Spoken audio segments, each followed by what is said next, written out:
Hello everyone, and welcome to the Wano Multiplayer 101, as we're gonna have a look on all the things you need to know to jump into multiplayer and have some decent success there, and not get completely seal clubbed from the get-go. The community can be rather tough sometimes, but there are still some game modes that are for beginner friendlies and a lot of helpful people around, for example on the Discords, so if you want to have more insight, join the SDL Discord, for example, down below. And yeah, let's start with the guide and with the most important thing first, as that is the deck building.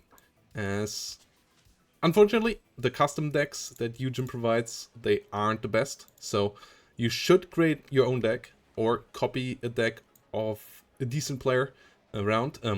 I would recommend testing out your own deck building a bit. And the three decks I would recommend for that are 39's Guardstra Covey, 2nd Panzer Grenadier, and 8 Fierce Infantry as beginner decks. And I also have a couple of base rules here that if you follow them, the deck should end up pretty decent. First is that you should bring in 5 to 7 command units in the deck, so that you have enough command units to not run out of them, because the game is won by command units. If you don't have them to capture points, you will lose the game, so make sure that you can replace losses in that regard.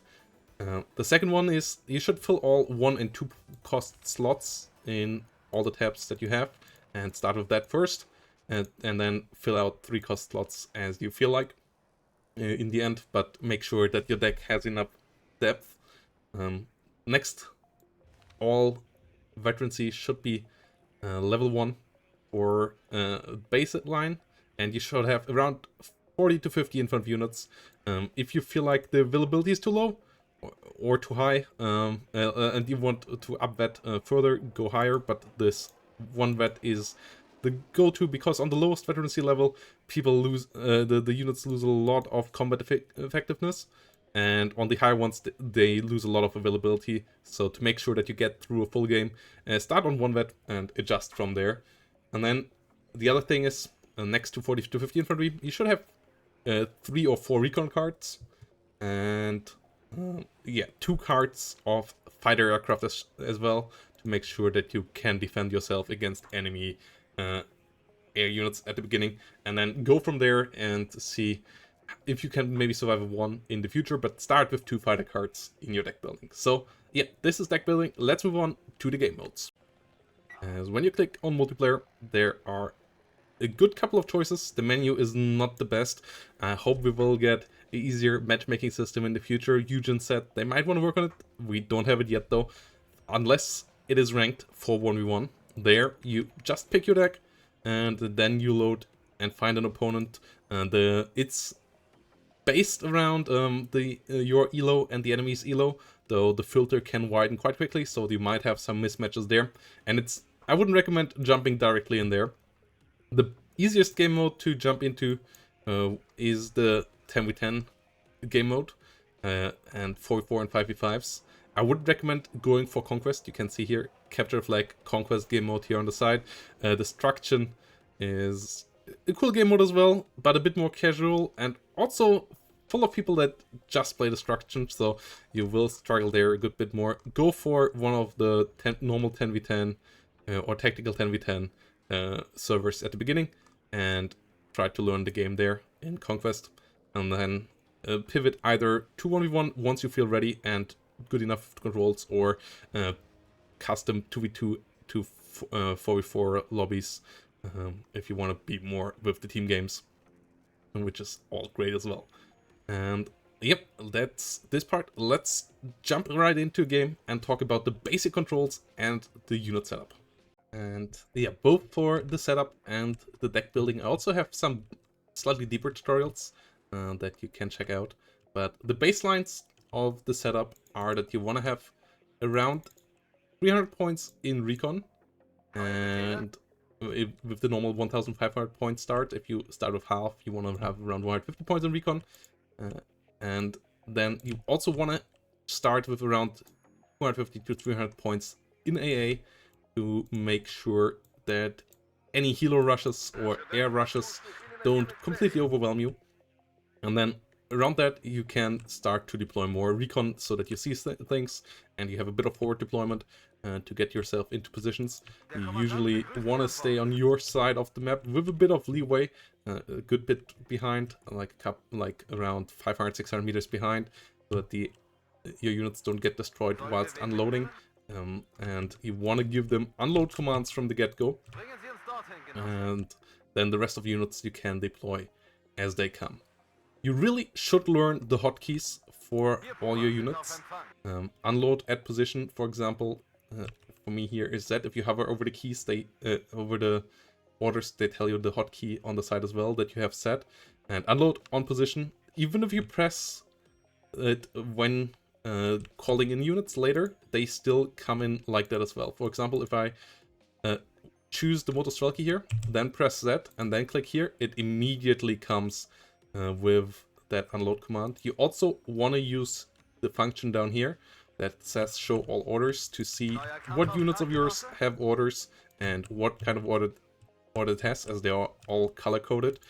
For tanks and other armored vehicles, you always want to use the quick hunt order usually, for calling them in at least, so that if any enemy units attack them behind the lines, they fight those enemy units immediately. And for the helicopters, it's the normal hunt, which is on Q usually, and just attack in order with them around, so that they engage enemy units when they see them and don't just fly right into them and die. So yeah, these basic controls pretty important as well, especially with the one where you, after choosing, click the hotkey, so that your units don't stay on the map with the units still unloaded, but actually move there and unload immediately and attack units for tanks if they see them coming. There are a couple of other things that are pretty important. I nearly forgot it. Before we go to the settings, you can also create control groups in Wano with the control key and a number. For example, control +1, and then you can choose something else. And then if you press the number, you have the units that you create the control group for directly commanded, so you can jump immediately to them, which is pretty important, especially for artillery that you have behind your lines and don't always see, or for AA units, especially radar AA, where you want to turn off the radar quite often by turning off the weapon, so that they don't have a radar signal, so enemy seaplanes don't easily find them, and you can use them like that. So that is highly recommended as well, creating control groups. And yeah, let's move to the settings. The gameplay settings are already pretty important. The move or hunt is that the normal move order is a hunt order, or the other way around. I usually like to press the Q to make sure it's a hunt, but if you do it the other way around, then the Q makes it to a move, which is fine as well. Then here I would always go for short. The other pathfinding with cover and fast can be rather frustrating to play around, so I would go for short here. It's the cleanest way, even if you have to sometimes give more path steps for the enemy. Here, auto cover is the go-to. You can also deactivate that with the rules of engagement for each individual unit if necessary. Sometimes you want to have it on nothing. Hold is really not great, so auto cover here is fine.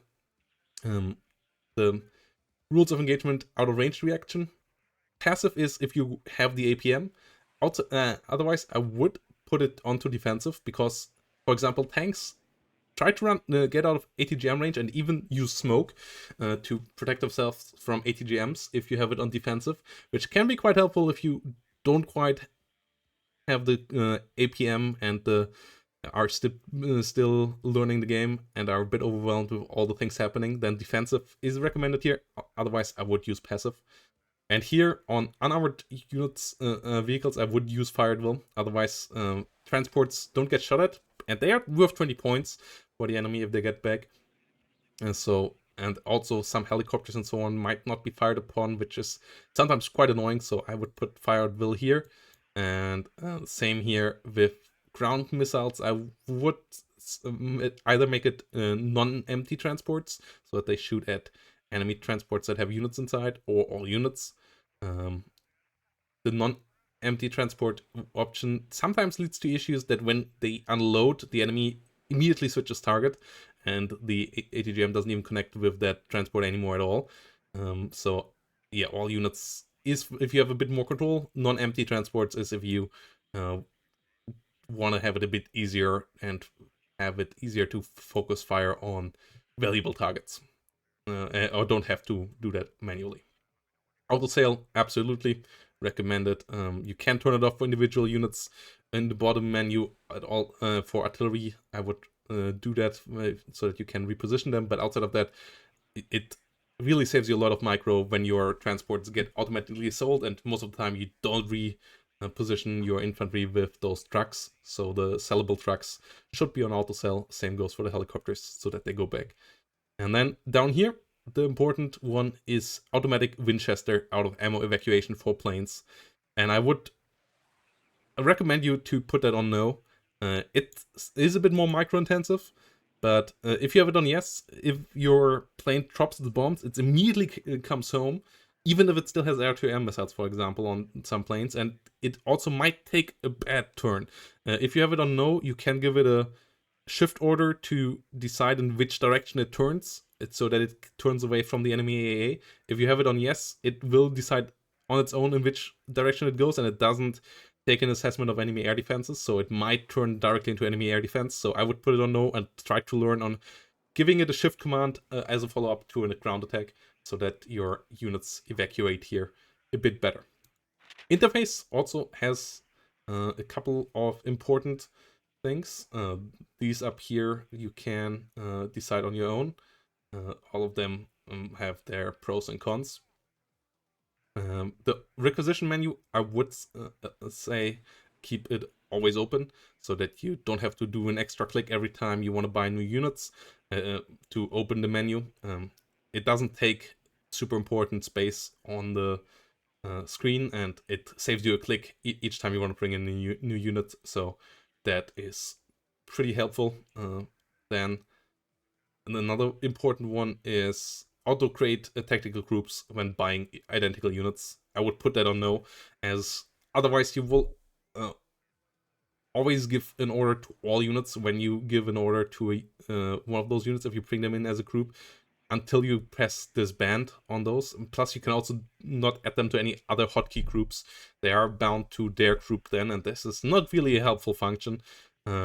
It's great for a game like Regiment and Wano. It's, especially in multiplayer, not giving you enough freedom of control for the individual units, and the units are not really good at holding formation or anything like that, so I would recommend putting this on no as well. It's on yes in the normal settings, so this is a pretty important one to set to no. All the others, not so important, so yeah, you can go there. I hope this guide was helpful to you, and I hope you will have a good time in your first couple of multiplayer games. Let me know if you have any further questions down below.